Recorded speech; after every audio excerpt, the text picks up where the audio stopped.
வணக்கம். வாசுதேவன், சேர்மேன், ஆத்மா social welfare trust மற்றும் cool king echo recycling solutions, Tiruppur. Plastic bed பாட்டில் shuttering, அதாவது பிளாஸ்டிக் பாட்டிலை கலெக்ட் பண்ணி அதை உடைச்சி துகளாக மாற்றி கொடுக்கக்கூடிய ஒரு தொழில். இந்த தொழில் பார்த்தீங்க அப்படின்னு சொல்ல ரொம்ப பழமையான தொழில். ரொம்ப காலமாக அப்படிங்கிறது பொதுக்கும் பிளாஸ்டிக் ஸ்கிராப் பிஸ்னஸ் நடந்துட்டு இருக்கிறது எல்லாத்துக்கும் தெரியும். இப்போ இதில் ஒரு மிகப்பெரிய ஒரு வசதியை உருவாக்கலாம். அந்தந்த பகுதியில் அப்படிங்கிறது கிடைக்கக்கூடிய அந்த பிளாஸ்டிக்கு நம்மகிட்ட மிஷின் வாங்கி அங்கே தொழில் செய்கிறவங்களுக்கு சப்ளை பண்ணுறதுக்கு விநியோகஸ்தர்கள் தேவை. அப்போ அந்த பழைய இரும்பு வியாபாரம் பண்ணுறவங்க இல்லை பிளாஸ்டிக்கை நீங்கள் கலெக்ட் பண்ணி கொடுக்க ஆர்வம் உள்ளவர்கள் நீங்கள் டிஸ்ட்ரிபியூட்டராக அப்பாயின்மெண்ட் ஆகலாம்.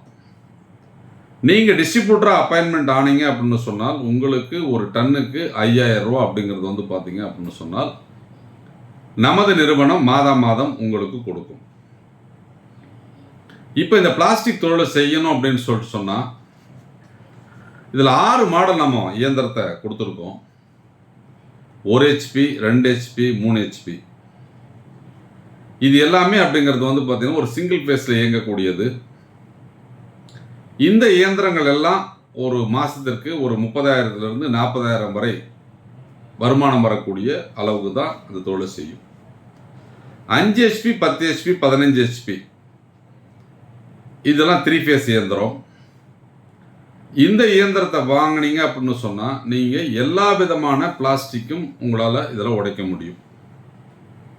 ஏன்னா இப்போ பெட் பாட்டில் மட்டும் கிடையாது, அன்றாடம் நம்ம பயன்படுத்தி தூக்கி வீசப்படும் அந்த பொருளில் பெட் பாட்டில் இல்லாமல் வீட்டில் பயன்படுத்தி தூக்கி வீசக்கூடிய பாட்டில், அந்த பெயிண்ட் டப்பா, வாளி, குடம், எலக்ட்ரிக்கல் பைப்பு, UPVC, CPVC இந்த மாதிரி எல்லா மெட்டீரியலும் உங்களுக்கு பார்த்தீங்க அப்படின்னு சொன்னால்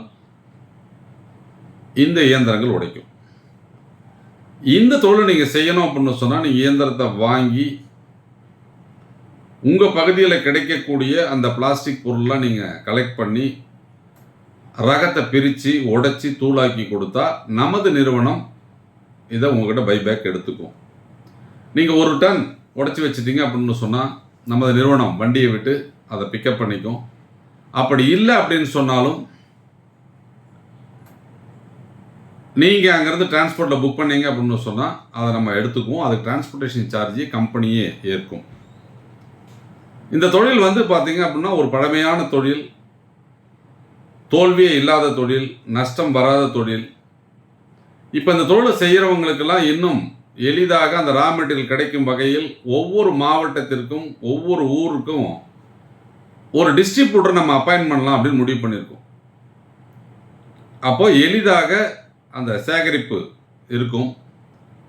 டிஸ்ட்ரிபியூட்டர் அப்பாயின்ட் பண்ணிட்டோம்னா அவங்க அந்தந்த பகுதியில் கிடைக்கக்கூடிய அந்த பிளாஸ்டிக் எல்லாம் வாங்கி அவங்க நம்ம தொழிற்சாலைக்கு அனுப்புகிற வேலையை செய்வாங்க. அவர்களுக்கு ஒரு டன்னுக்கு 5000 ரூபா அப்படிங்கிறது பார்த்தீங்கன்னா உங்களுக்கு மார்ஜின் நமது நிறுவனமே கொடுக்கும். அது எந்த பிளாஸ்டிக் நீங்கள் சேகரித்து கொடுத்தாலும் 5000 ரூபாய் உங்களுக்கு மார்ஜின் கிடைக்கும் ஒரு டன்னுக்கு.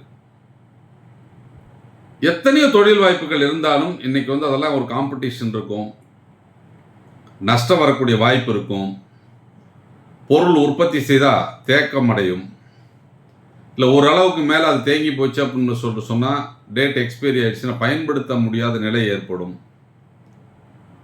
இப்படி பல்வேறு தொழில் வாய்ப்புகள் இருந்தாலும் இந்த பிளாஸ்டிக் ரீசைக்ளிங் தொழிலில் மட்டும் அந்த மாதிரி எந்த விதமான நிகழ்வுகளும் இல்லாமல் நீங்கள் உடைச்சி கொடுத்தால் உங்களுக்கு கிடைக்கக்கூடிய லாபம் கிலோவிற்கு 8 முதல் 10 ரூபாய் கிடைக்கும். இந்த தொழிலை நீங்கள் எளிதாக செய்யும் வகையில் மைக்ரோ மேனேஜ்மெண்ட்டில் நம்ம இயந்திரங்களை அவரவர் தகுதிக்கு தகுந்த மாதிரி வாங்கி நிறுவி இந்த தொழிலை செய்யும் வகையில் இந்த திட்டத்தை நம்ம கொடுத்துருக்குறோம். எவ்வளவு பிளாஸ்டிக் நீங்கள் உடைச்சி கொடுத்தாலும் நமது நிறுவனம் அதை பைபேக் எடுக்கும்.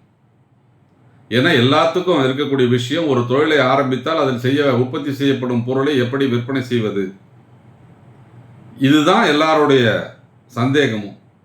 அப்போ நமது நிறுவனம் இந்த பிளாஸ்டிக்கை பைபேக் எடுப்பது மட்டுமல்ல, உங்களுக்கு தேவையான அனைத்து உதவிகளையும் நமது நிறுவனமே செய்யும். அதாவது அரசு மானியத்துடன் கூடிய வங்கி கடன் நீங்கள் வாங்கணும்னு நினச்சிங்கன்னா அந்த ப்ராஜெக்டும் உங்களுக்கு செஞ்சு கொடுப்போம். இந்த இயந்திரங்களை நிறுவி ஒரு தொழிற்சாலை அமைக்கணும் அப்படின்னு சொன்னால் உங்களுக்கு அந்த தொழிற்சாலை அமைத்து கொடுக்க அரசு மானியத்துடன் கூடிய வங்கி கடனை பெற்று அந்த தொழிற்சாலை அமைத்து கொடுக்க ஏற்பாடு செய்யப்படும். இப்படி படித்த இளைஞர்களுக்கு எந்த விதமான பயமும் இல்லாமல் எளிதாக தொழில் செய்து மாதம் 1 லட்சம் ரூபாய் சம்பாதிக்கக்கூடிய வாய்ப்புள்ள ஒரு தொழில் தான் இந்த பிளாஸ்டிக் ஷட்டிங் தொழில். அதனால் இந்த தொழிலை நீங்கள் பொறுத்த வரைக்கும் ஆரம்பிக்கணும் அப்படின்னு சொன்னால் திருப்பூரில் நேரடியாக என்னை சந்தித்து இந்த தொழிலை பற்றி கேட்டறிந்து உங்களுக்கு எந்த இயந்திரத்தை வாங்கினால் அது நல்லா இருக்கும் அப்படிங்கிறதெல்லாம் கேட்டறிந்து அந்த இயந்திரத்தை நிறுவி நீங்கள் இந்த தொழிலை செய்யலாம். இந்த பிளாஸ்டிக் கழிவு மேலாண்மை தொழில் ஒரு தோல்வி அடையாத தொழில். அதனால் நேரடியாக என்னை சந்தித்து இந்த தொழிலை பற்றி கேட்டறிந்து இந்த தொழிலை தொடங்குங்க. வெற்றி தொழில்களை உருவாக்கி கொடுப்பது மட்டுமல்ல, உடனிருந்து வழிநடத்தும் எங்கள் குடும்பத்தோடு இணைந்து உங்கள் சுயதொழில் கனவை நனவாக்குங்கள். நன்றி, வணக்கம்.